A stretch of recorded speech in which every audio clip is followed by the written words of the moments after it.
Hello ladies, it's day 6. Well done, we're almost halfway. You're doing brilliantly. Thank you for all the comments and ideas. I had a great post I've just got from Fiona about Elf on the Shelf. So loads of ideas coming in. Keep it happening because we've all got a little bit of knowledge and we can share it and pool all our resources, and it'll make the process so much easier. So today is day 6 and the title is a little bit of planning, or an hour of planning. And the idea is an hour of planning is going to save you about, I don't know how many hours beating the streets looking for presents. So what I want you to do today is to get your list of all the people that you're buying presents for and allocate a time during the day, an hour if you've got it, or half an hour and 2 half hours or whatever, and you're going to work out what everyone's getting. And I know that can be a bit daunting to think, oh my goodness, I've got to sort out everybody, but honestly you can do it. You can do it.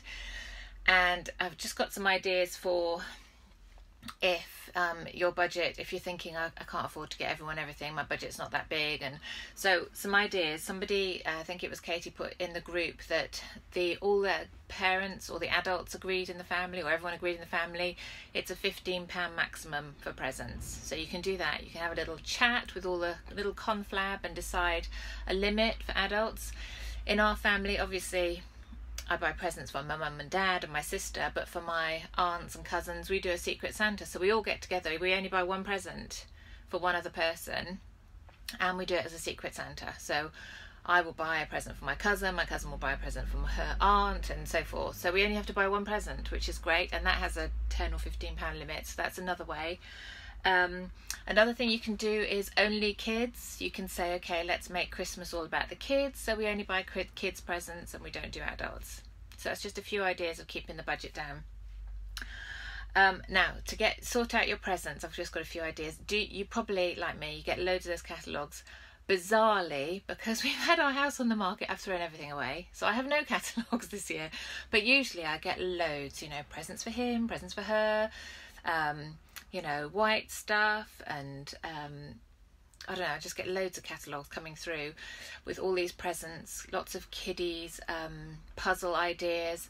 Save all your catalogues. When you have your hour, just sit down and go through them and have a think of some ideas. Obviously it's great to support local businesses, and in particular I like supporting mums who are just starting out on their business. So have a look if you've got any friends online who do gifts or things, that'd be nice to do. Katie mentioned hampers. Hampers are a great idea for people who have got everything. We all know those people, or they're really difficult to buy, or what they want is just too far out of your budget. So a really nice hamper full of yummy snacks and gifts and foods and drinks and all that sort of thing is a really nice idea. I also, a couple of years, I've done chutneys. Now, I am not a cook, not in any way, shape or form. However, if you go on to, I think it's BBC Good Food, and put edible Christmas presents or Christmas food or Christmas food presents or something, there's a whole list. And last year I made beetroot and apple chutney, I think it was, and cranberry and something else. Maybe it was beetroot and raisin and apple and cranberry. It was so easy. I bought the jars on eBay, so it was maybe 30 quid for 30 jars, and I bought the ingredients, and in a morning I did all these chutneys, and then I gave people chutneys and either a little bottle of wine, or chutneys and a little packet of biscuits or something. It's just a nice present for those people that you just think, okay, I want to give you something, but it's not a big gift. So that's quite a nice idea.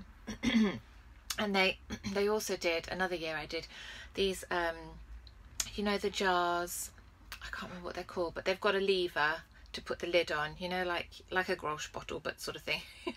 But you put the lever down. So glass jars, and you fill them with all the ingredients you need to make, for example, muffins, and it's in layers, and it's so lovely. So you start off and you have a layer of flour, and they tell you in the recipe how to do it. A layer of flour, a layer of sugar, a layer of like cranberries and then a few nuts, and it just looks really beautiful in the jar. And then you write on a little brown label how to make it's all on the instructions. This is again BBC Good Food, I think, and it looks really pretty. Perfect present. So if I can find a picture, I'll post that in the group because that's lovely. A good idea for grandparents is anything that your children make. Anything your children make, your parents will love, because obviously. So I've done mouse mats with the kids' faces on. I have done those mugs where they're black, and when you add the water, their faces appear on a photo. I have done the calendars. Yeah, anything like that grandparents love. What else?